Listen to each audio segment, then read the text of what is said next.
सत्संग करने वाले व्यक्ति को आभास होने लगता है, पूर्वाभास। पूर्वाभास किसको कहते हैं? जैसे आप कुछ क्रिया करने जा रहे हो, उससे पहले ही आपको आभास हो जाएगा कि इस क्रिया से लाभ होगा कि हानि होगी। ये सत्संगी व्यक्ति के साथ में होता है। जो व्यक्ति सत्संग नहीं करता ना, उसको आभास नहीं होता, वो बस करने लगता है, फिर हानि जब हो जाती है फिर रोता है। लेकिन अत्यंत सत्संगी व्यक्ति, नित्य तिलक लगाने वाला, नित्य हरिस्मरण करने वाला, नित्य गुरु आराधन करने वाला, नित्य भगवत आराधन करने वाला और सत्संग श्रवण करने वाला, कर्म भी करता है पर सत्संग भी सुनता है, ऐसे व्यक्ति को सत्संग करते करते करते करते पूर्वाभास होने लगता है।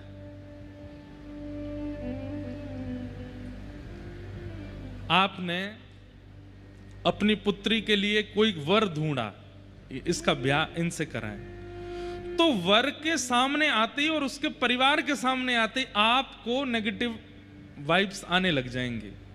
भले ही वो करोड़पति हो, भले ही वो पढ़ा लिखा डॉक्टर इंजीनियर हो, लेकिन आपका मन नहीं मानेगा कि इससे अपनी पुत्री का ब्याह करूं। ये पूर्वाभास, ये सत्संगी को होता है। कहां जाना चाहिए, कहां नहीं जाना चाहिए, इसका मतलब हम ये नहीं कह रहे कि आप कोई त्रिकालदर्शी हो जाते हो और कहीं अभिमानी मत बन जाना भैया, कहीं त्रिकालदर्शी हो जाओ और हमको तो सब पता चल जाता है। नहीं, ये हम आपको अपना अनुभव बता रहे हैं। कथा करते करते अभी हमको 10 वर्ष ही हुए हैं, ज्यादा समय नहीं हुआ। 10 वर्षों में कथा की कृपा से बहुत कुछ अनुभव किया जीवन में, और उसमें एक अनुभव यह भी है, पूर्वाभास। हमें खरगोन में घटने वाली कई घटनाओं का पूर्वाभास हो जाता है। जगन्नाथपुरी में कथा होगी, वहां क्या क्या होने वाला होगा, उस ऐसा नहीं, सब कुछ बहुत छोटा छोटा। जैसे ऐसा अनुभव हो जाएगा कि कोई ऐसा व्यक्ति आएगा, वो ऐसी प्रकार की बात करेगा, या कोई ऐसा कुछ होगा, या एक दिन मंदिर के दर्शन में भागूंगा लेकिन दर्शन नहीं होंगे, मंदिर बंद हो जाएगा, मैं लेट हो जाऊंगा। ऐसे कुछ ना कुछ पूर्वाभास होते हैं, और ये केवल मुझे नहीं हो रहे हैं, हर सत्संगी व्यक्ति को होने लगता है।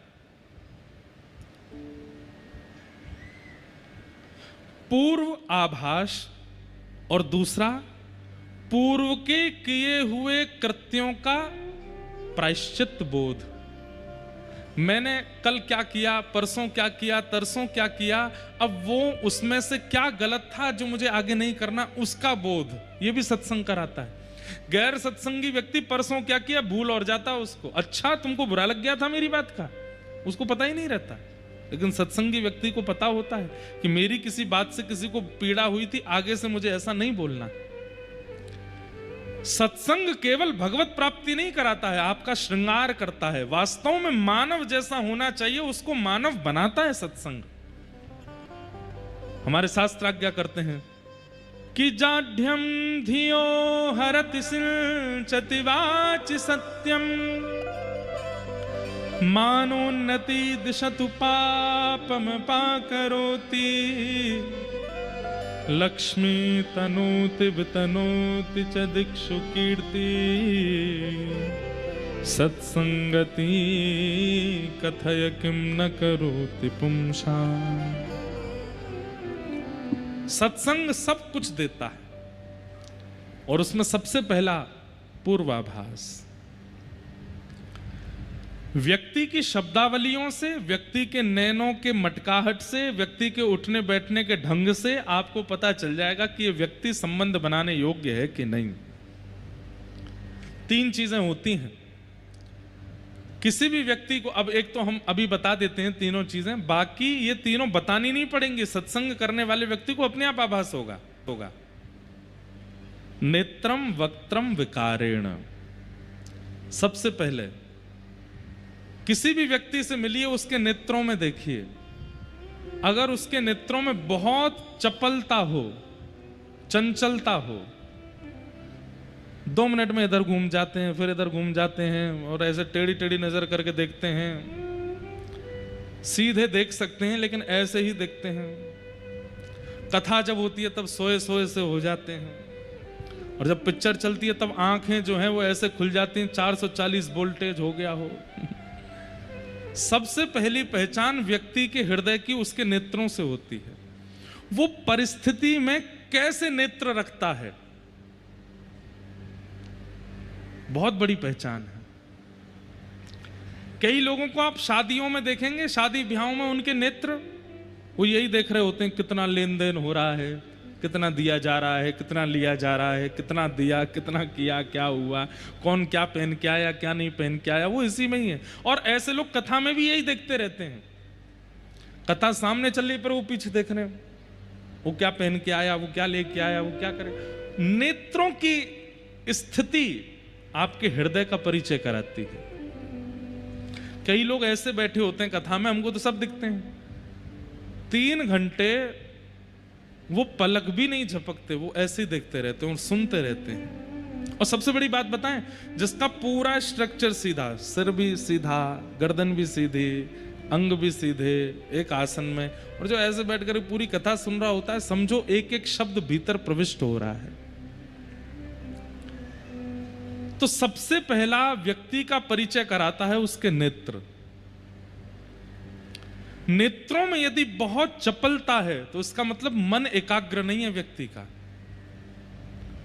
लेकिन नेत्र धीर हैं, गंभीर हैं, एकाग्र हैं, समझो हृदय विचलित नहीं है, इसका वशीकृत है। तो पहली पहचान, कभी भी किसी से भी मिलो, अब विवाहित जितने भी छोरा बैठे हैं यहां पे, जा छोरी ते ब्याह होने वारो हो, वाके पहले नेत्र नहीं देख लियो, पतो चली महाराज नेत्रन में डूब गए।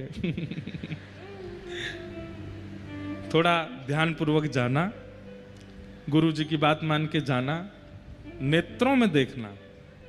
इसीलिए पता है, जब पुराने समय में ब्याह होते थे ना, तो लड़का लड़की जब उनका पहला मिलन घर वाले कराते, तो उसमें कन्या जो होती है वो आंख खोलती नहीं है, यूं ही बैठी रहती है, कहीं देख नहीं ले आंखों में, इसको आंखों से पता ना चल जाए।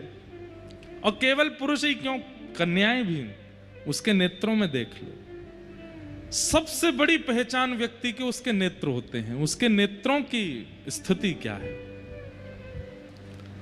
दूसरा, वक्त्रम, शब्द। आपने कोई बात की और उस बात को कहने में सामने वाले ने प्रत्युत्तर में किन किन शब्दों का प्रयोग किया, उन शब्दों से व्यक्ति की स्थिति पता चलती है। शब्द बहुत डिक्शनरी वाले हों ये आवश्यक नहीं है, बहुत गंभीर शब्दों का प्रयोग आवश्यक नहीं होता है, पर शब्दों की नरमता और शब्दों की सुगम। कई बार ऐसा होता है कि लोग मिलने आते हैं ना, तो लोगों को कई बार ऐसा लगता है कि हम महाराज जी के आगे मोटा लिफाफा चढ़ाएंगे तो ये हम पर कृपा करेंगे। हम पहले ही समझ जाते हैं, सामने वाला व्यक्ति आया, प्रणाम किया, लिफाफा ऐसे आगे खिसकाएगा पैर की तरफ, हम कहते हैं जय श्री कृष्ण, चलो आने दो। और पीछे वाला व्यक्ति बेचारा, वो ना तो उसके कपड़े इतने बढ़िया थे, ना उसके बाल इतने बढ़िया थे, ना माला अच्छी वाली लेके आया था, लेकिन नेत्रों में प्रेम था। और उसको देख के फिर मन होता है कि इसको थोड़ा पुचकार ले, इसको थोड़ा माला वाला पहना दें, इसको थोड़ा हृदय से लगा ले। तो कई लोग चिढ़ जाते हैं इस बात से, बोले वो व्यक्ति, हमने बुलाया महाराज जी को, ये उस व्यक्ति से इतना प्रेम क्यों कर रहे हैं।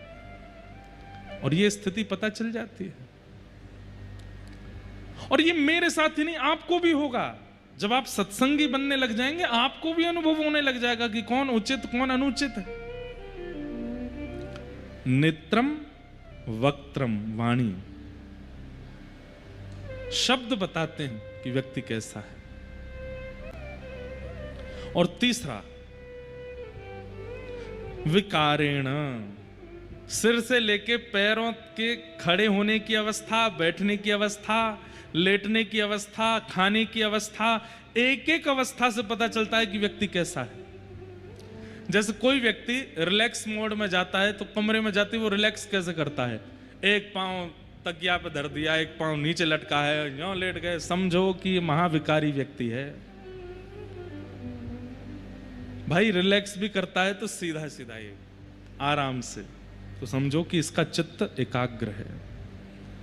कई लोग भोजन करते हैं, भोजन करते समय कुछ भी खा रहे हैं, कई लोगों को हमने देखा जैसे दूध और दही इन दोनों का विरोध होता है। दूध दही साथ में नहीं खाने चाहिए। कई लोग खा जाते हैं, वो दूध की सामग्री भी खा लेते हैं, फिर उसके ऊपर दही भी पी लेते हैं। पेट में विस्फोट हो जाएगा तुम्हारे, कैसे कर सकते हो? तो कई लोग कर लेते हैं। और एक हमारे पंडित जी हैं, यहां तो नहीं आए, वो तो मुझे चैलेंज करते हैं, बोले मुझे चाय पिला दो फिर छाछ भी पिला दो, मैं ठीक रहूंगा। मैंने भाई तो कैसे कर लेते हो आप ऐसा? पर ये भोजन में जो ये विकार है, ये कहीं ना कहीं हृदय की स्थिति बताता है। बहुत तीखा खाने वाला व्यक्ति, बहुत ज्यादा गरम गरम प्रसाद पा लेने वाला व्यक्ति, जैसे मंदिरों में प्रसाद जब पाते हैं ना तो वो अमूमन ठंडा ही हो जाता है, क्योंकि ठाकुर जी को भोग लगा, उसके बाद रोटी भी ठंडी, दाल चावल सब ठंडे ही हो जाते हैं। उसके बाद कई लोगों को भाता नहीं, वो उसको फिर ओवन में गर्म करते हैं, फिर पाते हैं। विकार युक्त प्रसाद पाने वाला व्यक्ति, उसका भी हृदय बता देता है कि ये उचित नहीं है। बहुत तीखा खाना, बहुत ऐसा रहना, ये भी उचित नहीं है। और खाते समय बहुत गिरना, यहां भी गिर रहा है, वहां भी गिर रहा है, कपड़े पे भी गिर रहे हैं, मुंह पूरा सन गया है, दोनों हाथों से खा रहे हैं, इससे भी खा रहे हैं। इससे तो खाना ही नहीं चाहिए। अपने उल्टे हाथ से तो थाली भी स्पर्श नहीं करनी चाहिए सन्मुख रखने के बाद। पर हम लोग अंग्रेज हो गए हैं, शादियों में भी बुफे चलता है, एक हाथ में लेके उससे डालते रहते हैं, खाते रहते हैं। नहीं, विकारेण। आप आराम कैसे करते हो, आप भोजन कैसे करते हो, आप एकांत में बैठते कैसे हो, आप लेटते कैसे हो, सोते कैसे हो, स्नान कैसे करते हो, एक एक प्रक्रिया आपके हृदय की गति बताती है। और जो व्यक्ति इन तीनों में निपुण होगा, नेत्र गंभीर हैं, वाणी भी सधी हुई है और विकार आकार भी शुद्ध है, उस व्यक्ति का हृदय निश्चित एकाग्र होगा, विचलित नहीं होगा। और यह पता चल जाता है एक वैष्णव व्यक्ति को, एक सत्संगी व्यक्ति को, इन तीनों से पता चल जाता है कि व्यक्ति कितना संबंध बनाने योग्य है, कितना समीप बुलाने योग्य है।